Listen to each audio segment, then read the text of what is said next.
Good morning student, मैं Ranjana Gupta MBH inter college Atesua Murdaha Varanasi से। आप पहले भी हमारा एक वीडियो देख चुके हैं। आज का ये हमारा वीडियो आपके ऑनलाइन क्लास का दूसरा वीडियो है। हमने आपको अपने पहले वीडियो में बताया था कि पाचन तंत्र क्या है, यानी कि क्लास 10th के बायोलॉजी का पहला चैप्टर हमने आपको स्टार्ट कर दिया था, जिसमें आपने देखा पाचन तंत्र क्या होता है, हमारे शरीर के किस भाग से लेके किस भाग तक पाचन तंत्र क्या है फैला हुआ है, अर्थात हमारे शरीर का कौन कौन सा अंग पाचन तंत्र के अंतर्गत आता है, जिसमें हमने आपको बहुत अंगों के बारे में बताया था। तो आइए पहले बिना लेट किए देखते हैं। और हमने आपको स्टार्ट करने से पहले बता दें कि हम आपको वहाँ पहले वीडियो में आपको ये बता दिए हैं कि क्या होता है, हम आपको ओरली बता दिए। आज हम उसको क्या करेंगे, डिटेल पे चल के पढ़ेंगे। तो आइए बिना देर किए अपना वीडियो स्टार्ट करते हैं। हमारा टॉपिक है पाचन तंत्र।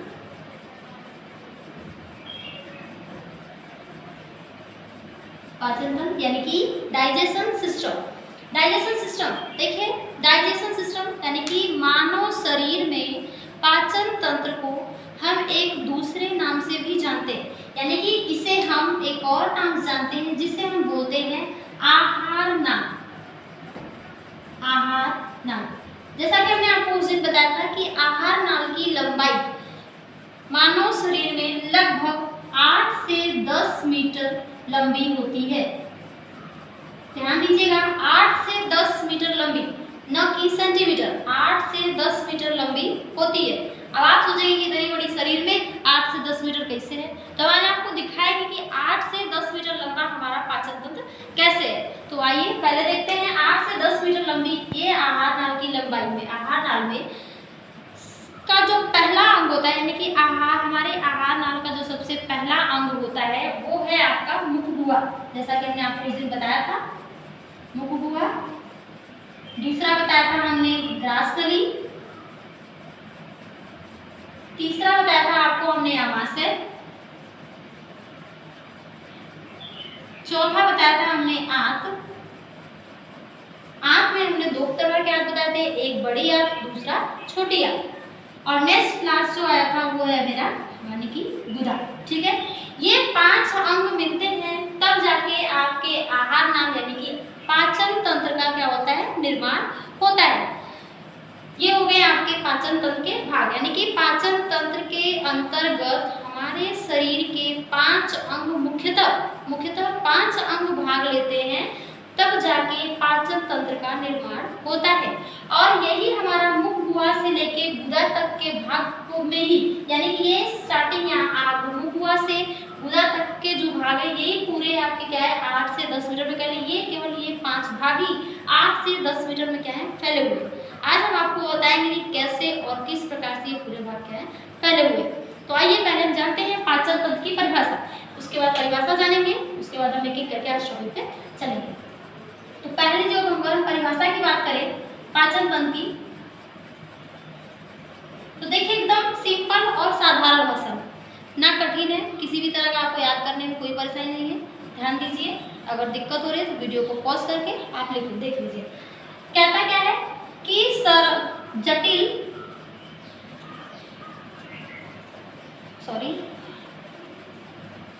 जटिल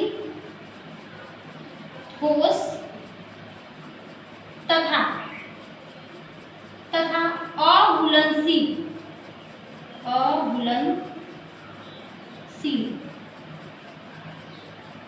जटिल ठोस तथा अघुलनशील पदार्थों का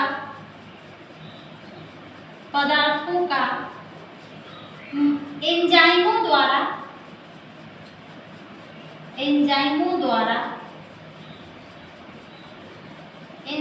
द्वारा सरल,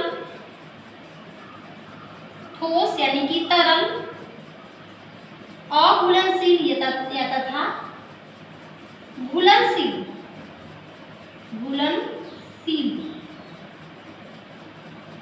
में परिवर्तित करने की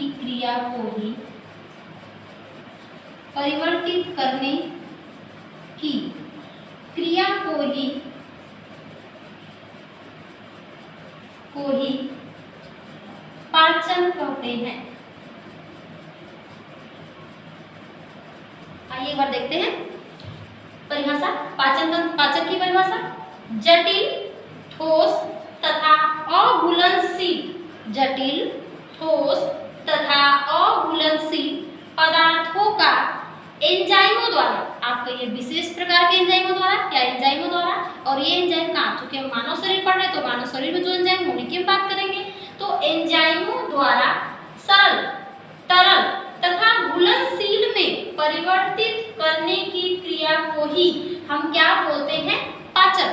एकदम आसान है। देखिए हम कोई भी चीज पहले खाते हैं तो क्या होता है, क्या हम जो जिस चीज को हम जिस रूप में खाते हैं, क्या हमारा शरीर में उसी रूप में ले लेता है? नहीं, पहले हम किसी भी पदार्थ को, किसी भी पोषक पदार्थ को किस रूप में लेते हैं, ठोस में लेते हैं। जटिल, ठोस, अघुलनशील। जटिल यानी कि वो बहुत कॉम्प्लेक्स होते हैं, उन्हें हमारा शरीर इतना आसानी से नहीं ले सकता है। ठोस यानी कि बहुत उनके अणु क्या होते हैं, पास पास होते हैं, जैसा कि आप ठोस की परिभाषा केमिस्ट्री में जानेंगे, ठोस क्या होता है जानेंगे।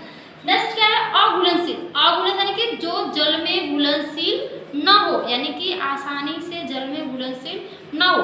ऐसे ही हम किसी भी प्रकार के किसी भी पदार्थ को क्या करते हैं, खाते हैं। उसके बाद जैसे ही हम, यानी कि जो भी चीजें हम खाते हैं, जो भी पदार्थ खाते हैं, तो मुख्यतः वो तीन रूप में होते हैं। पहला जो है जटिल, दूसरा ठोस, तीसरा क्या है, अघुलनशील। उसके बाद हम इन्हें जब लेते हैं, तो जब ये हमारे शरीर में जाते हैं, तो हमारे शरीर में जाने के बाद कुछ एंजाइम की सहायता से, या कुछ एंजाइम, जो एंजाइम हमारे शरीर के विशेष अंगों द्वारा स्रावित होते हैं, वो एंजाइम क्या करते हैं, इन पदार्थों को, जो जटिल है उसको सरल में तोड़ेंगे, जो जटिल है उसको सरल में, जो ठोस है उसको तरल में, और जो अघुलनशील है उसको घुलनशील करेंगे। घुलनशील कहाँ, जो जल में घुल जाए और हमारे रुधिर में आसानी से मिले, हमें ऊर्जा की प्राप्ति हो। तो यानी कि यही है परिभाषा, जटिल, ठोस तथा अघुलनशील पदार्थों का एंजाइमों द्वारा सरल, तरल तथा घुलनशील में परिवर्तित करने की क्रिया को ही क्या कहते हैं, पाचन। अगर आपको किसी भी तरह की दुविधा है इसमें, तो आप हमें पूछ सकते हैं कमेंट करके। आप वीडियो को पॉज करिए और ये डेफिनेशन नोट डाउन करें। सबसे सरल और सबसे आसान परिभाषा बुक में ढूंढेंगे, बहुत हार्ड मिलेगा, और इससे अच्छी परिभाषा आपको नहीं मिलेगी, और आपको ये समझ में भी आएगा, क्योंकि आप इन्हीं चीज, किसी भी पदार्थ को आप जो भी खाते हैं, इन्हीं तीन रूप में खाते हैं। इनके अलावा आप कोई खाते तो बताइए, इनके अलावा हम किसी भी पदार्थ को किसी रूप में नहीं लेते हैं। तो ये है आपके पाचन की परिभाषा। आइए बात करते हैं पाचन तंत्र में जो अंग भाग लेते हैं, यानी कि पहले हम जानेंगे कि पाचन, हमारे शरीर में पाचन की प्रक्रिया कितने चरणों में संपन्न होती है। आप क्या जाने, पाचन जाने। पाचन तंत्र का दूसरा नाम क्या है, आहार नाल। आहार नाल को हम एलिमेंट्री कैनाल भी बोलते हैं। पाचन तंत्र को डाइजेशन सिस्टम, एलिमेंट्री कैनाल। इसकी लेंथ कितनी होती है, 8 to 10 मीटर लंबा होता है ये। और अब बात करेंगे जो पाचन क्या है, आपने परिभाषा जाना। अब हम देखेंगे कि हमारे शरीर में पाचन की प्रक्रिया, यानी कि भोजन के पाचन की प्रक्रिया कितने चरणों में संपन्न होती है। तो हमारे शरीर में, उसको भी जाते हैं, आप वो वीडियो को पॉज करिए और देख लीजिए। हमारे शरीर में, यानी कि मानव शरीर में भोजन के पाचन की प्रक्रिया मुख्यतः 5 चरणों में संपन्न होती है। यानी कि भोजन के पाचन की प्रक्रिया, भोजन के पाचन की प्रक्रिया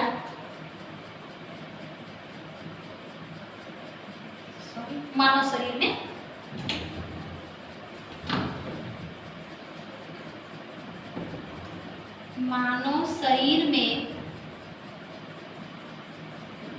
भोजन के पाचन की प्रक्रिया 5 चरणों में संपन्न होती है। 5 चरणों में संपन्न होती है।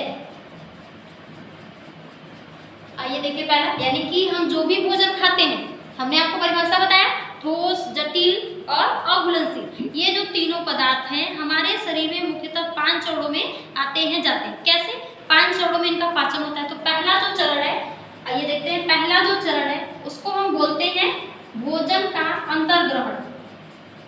भोजन का अंतर्ग्रहण। भोजन का अंतर्ग्रहण, दूसरा पाचन, आप वीडियो को पॉज करके लिख लीजिए, तीसरा अवशोषण, चौथा स्वांगीकरण, नेक्स्ट और लास्ट है बहिक्षेपण।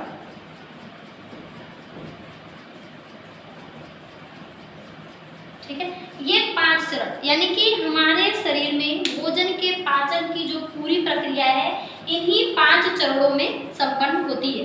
पहला है भोजन का अंतर्ग्रहण, दूसरा है पाचन, किसका, भोजन का पाचन। अब जाहिर सी बात है भोजन करें तो भोजन की बात करेंगे। भोजन का अंतर्ग्रहण, भोजन का पाचन, फिर उसका अवशोषण होता है, फिर स्वांगीकरण होता है, फिर बहिक्षेपण। आइए एकदम सिंपल और साधारण लैंग्वेज में जानते हैं कि ये 5 चरण कैसे होता है। तो भोजन का अंतर्ग्रहण मतलब ये कि जब हम भोजन को बाहर हमारे सामने रखा हुआ है उसको हम जब भोजन को अंदर यानी कि हम अपने मुंह में जब अंदर लेते हैं तो दैट इज, इसी को बोलते हैं भोजन का अंतर्ग्रहण। यानी कि भोजन को जब हम बाहर से अपने मुंह में रखते हैं तो इसी को बोलते हैं भोजन का अंतर्ग्रहण। आप जब भोजन को हमने अंदर ले लिया, ग्रहण कर लिया, इसके बाद अब ये क्या है, इसका क्या होगा, पाचन। हमने आपको कल बताया था कल वीडियो में कि हमारे भोजन का जो पाचन है वो हमारे मुख गुहा से ही शुरू होता है। तो सबसे पहले हम भोजन को जब मुंह में रखते हैं तो एक स्टेप कंप्लीट, पहला प्रोसेस क्या कंप्लीट हो गया। अब भोजन को हमने मुंह में लिया तो पहला कंप्लीट, जैसे ही हमने भोजन को मुंह में लिया तो उसके साथ क्या है, विभिन्न प्रकार की हरकतें शुरू होती है।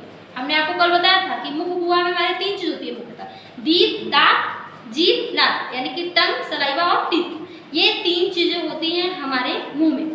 अब ये तीनों लोग जैसे ही हम भोजन को अंदर लेते हैं ये तीनों लोग मिलके भोजन के साथ क्या करते हैं, पाचन करना शुरू करते हैं, फिर भोजन का पाचन करना शुरू करते हैं। और हमने, अगर आपको याद होगा कल का वीडियो देखे होंगे तो आपको बताया था कि जो कार्बोहाइड्रेट होता है यानी कि कार्बोहाइड्रेट का पाचन हमारे मुख गुहा से ही प्रारंभ होता है। और हमने आपको उसमें एक विशेष प्रकार के एंजाइम का नाम लिया था जो कि हमारे लार से निकलता है, टाइलिन एंजाइम। टाइलिन एंजाइम की सहायता से ही हम क्या करते हैं, वहाँ पे भोजन का पाचन, यानी कि माल्टोज हम लेते हैं, स्टार्च लेते हैं, स्टार्च को माल्टोज में परिवर्तित करते हैं। पाचन यानी कि भोजन का पाचन करते हैं। जब पाचन की प्रक्रिया पूरी संपन्न होती है, और हमने आपको कल ये भी बताया था कि जो हमारे जो छोटी आंत, मानो हमारे पूरे आहार नाल का जो भाग, चौथा भाग जो छोटी आंत है, वहाँ पे भोजन का पाचन पूरा संपन्न होता है। तो जैसे ही भोजन का पूरा पाचन संपन्न होता है तो हमारी जो छोटी आंत की दीवार है कुछ ऐसी है, छोटी आंत की दीवार अगर हम देखें,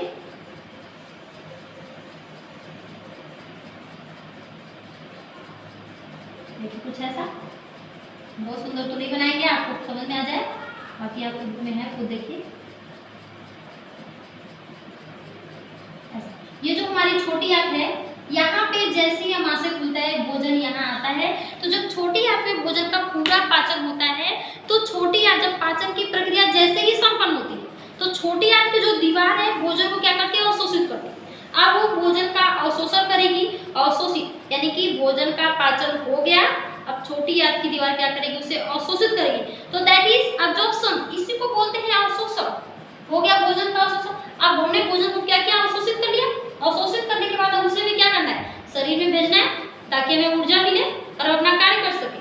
तो अब ये अवशोषित हुए भोजन को हम क्या करेंगे, रुधिर में भेजते हैं, यानी कि अब वो जाता है रुधिर में। तो जैसे ही अवशोषित हुआ भोजन रुधिर में जाके मिलता है उसी को बोलते हैं स्वांगीकरण। ध्यान दीजिए, जैसे ही छोटी आंत में भोजन का पाचन संपन्न होता है उसके बाद हमारी छोटी आंत की दीवार क्या करती है, पचे हुए भोजन का अवशोषण करती है। उसके बाद जैसे ही अवशोषण संपन्न होता है, अवशोषित हुए भोजन को हम क्या करते हैं, रुधिर में भेजते हैं। वहां जैसे ही हम रुधिर में भेजते हैं तो जब ये रुधिर में जाके मिलता है तो उसी को बोलते हैं स्वांगीकरण। जब ये रुधिर में जाके मिलेगा तो इसे बोलेंगे स्वांगीकरण। अब देखिए स्वांगीकरण भी हो गया, यानी कि जितने मटेरियल थे वो रुधिर में जाके मिले, हमें ऊर्जा मिला, हम अपना कार्य करना स्टार्ट कर दिए। अब देखिए जो लाभदायक रहेगा, जो आवश्यक पदार्थ रहेगा वो रुधिर में जाके मिलेगा, हमें मिल जाएगा, हमें ऊर्जा मिलेगी और हम अपना कार्य करना शुरू करेंगे। अब उसके बाद इतना पूरा पाचन हो गया, हमने अंतर्ग्रहण भी कर लिया, पाचन भी कर लिया, अवशोषण भी कर लिया, वायु रुधिर में मिला दिया, हमें ऊर्जा भी मिला, हमने कार्य भी शुरू कर दिया। तो अब एक बात बचती है लास्ट, जो कि मोस्ट इम्पॉर्टेंट है, जरूरी नहीं है कि हम जितनी चीज़ें खाते हैं हमारी शरीर यानी कि हमारा शरीर उन सारी चीज़ों को एब्जॉर्ब करे। कुछ अनावश्यक पदार्थ भी तो बनते हैं हमारे शरीर में, तो जो वो अनावश्यक यानी कि उत्सर्जित पदार्थ जिनका हमारे शरीर में कोई आवश्यकता नहीं और वो विषैले पदार्थ, तो उनको तो हमें अपने शरीर से बाहर निकालना है। तो कुछ ऐसे पदार्थ भी बचे हैं जो अपशिष्ट अर्थात उत्सर्जित पदार्थ होते हैं, हम उनको गुदा के माध्यम से शरीर से क्या करते हैं, बाहर निकाल देते हैं। ठीक है, जो आवश्यक पदार्थ अनावश्यक पदार्थ यानी कि उत्सर्जित पदार्थ बचते हैं वो छोटी आंत से बड़ी आंत में जाते हैं। ये आपकी छोटी आंत है, छोटी आंत से ये पदार्थ कहाँ जाएगा, बड़ी आंत में। कल हमने फिगर बताया था, कल की वीडियो में, ये छोटी आंत से भोजन कहाँ जाएगा, बड़ी आंत में। कौन, अपशिष्ट पदार्थ जिनका हमारे शरीर में कोई आवश्यकता नहीं है वो यहाँ आएंगे। लेकिन अभी देखिए यहाँ से आएगा, लेकिन अगर लग रहा है कि अभी भी इसमें कुछ हमारे इस अपशिष्ट पदार्थ में अभी भी कुछ लाभदायक पदार्थ, जैसे क्या लाभदायक पदार्थ, जैसे क्या, खनिज लवण,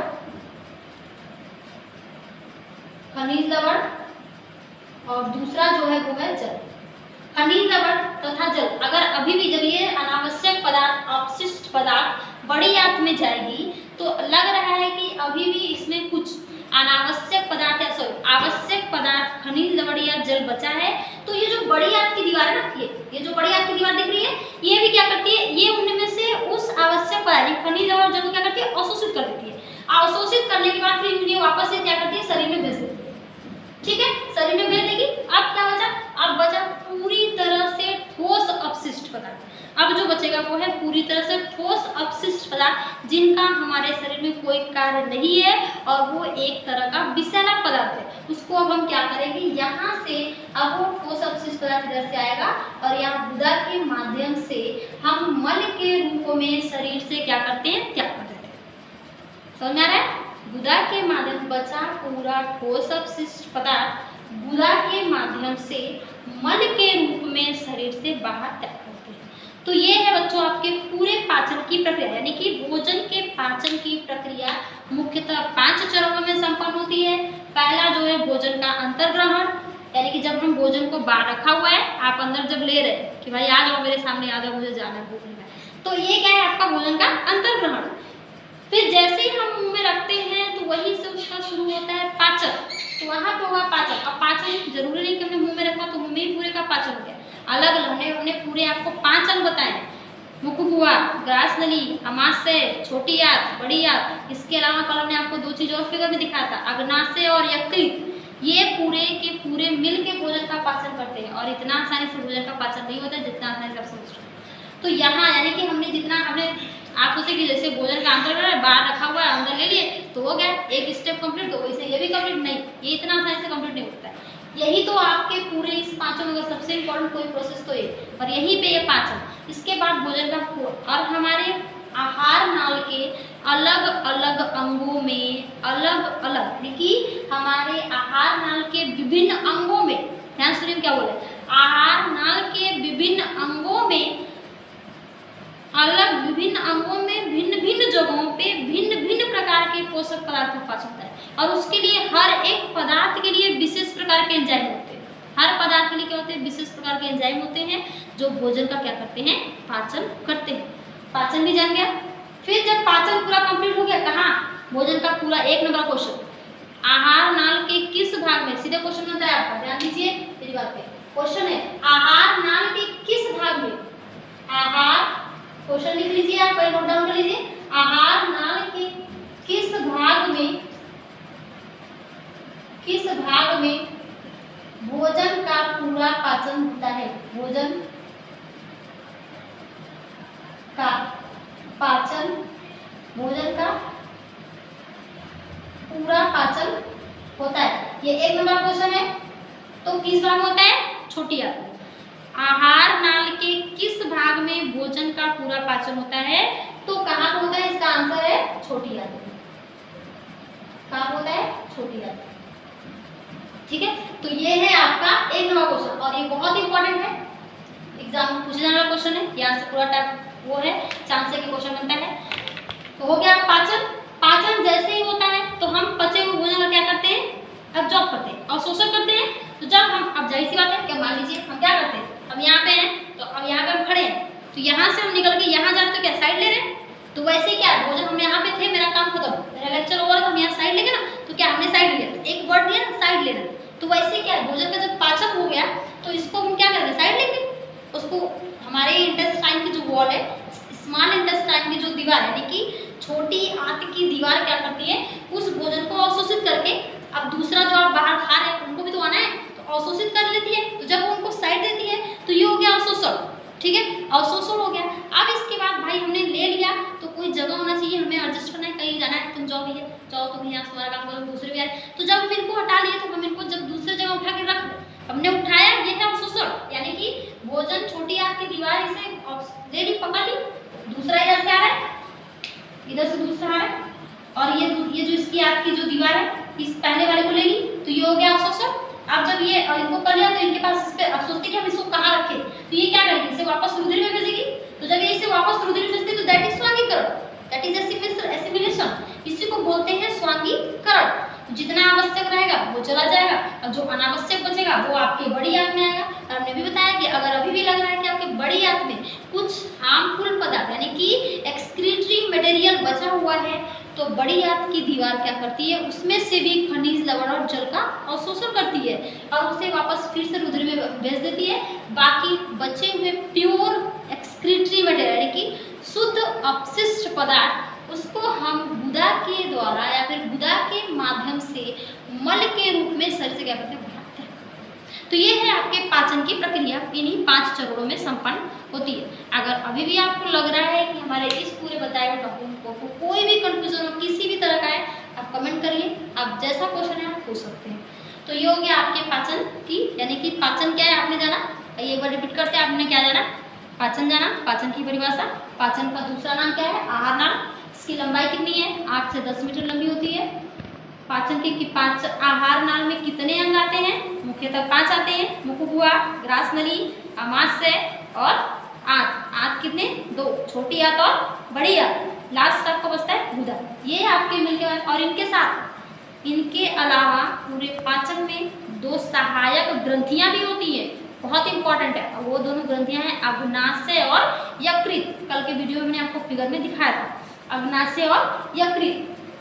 वो हो गया परिभाषा जान के।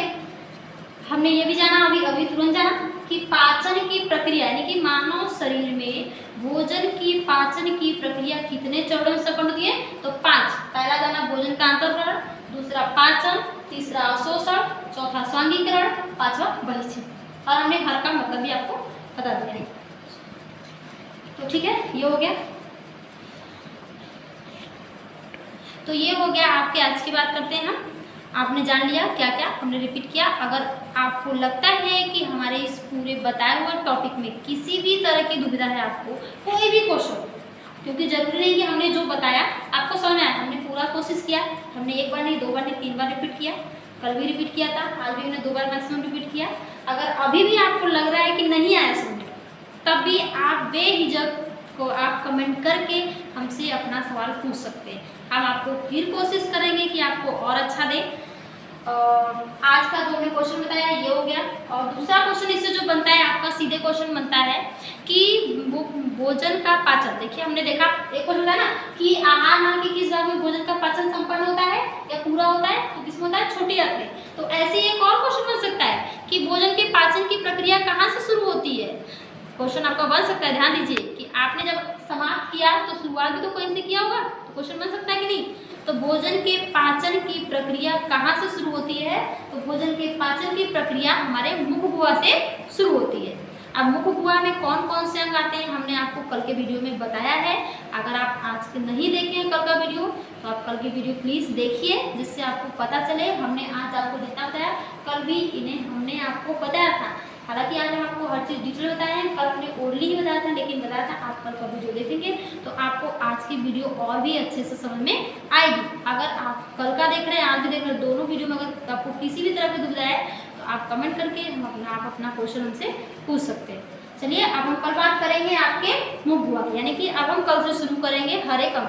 अब कौन सा, हमने आपको बताया ना कि पाचन आहार नल का सबसे पहला भाग जो होता है मुख हुआ, दूसरा क्या है गैस नली, तीसरा क्या है अमाशय, चौथा क्या है छोटी आंत, बड़ी आंत और गुदा। अब हम एक एक कर को पढ़ेंगे, जिनको हम स्टार्ट करेंगे आपको कल, क्योंकि ज़्यादा हो जाएगा तो ओवरलोड होगा तो बैठ के सब गायब कर दोगे। 2 दिन का वीडियो 1 दिन में खत्म करेंगे, इसीलिए हम कल स्टार्ट करते हैं। बहुत बहुत धन्यवाद, कल मिलते हैं।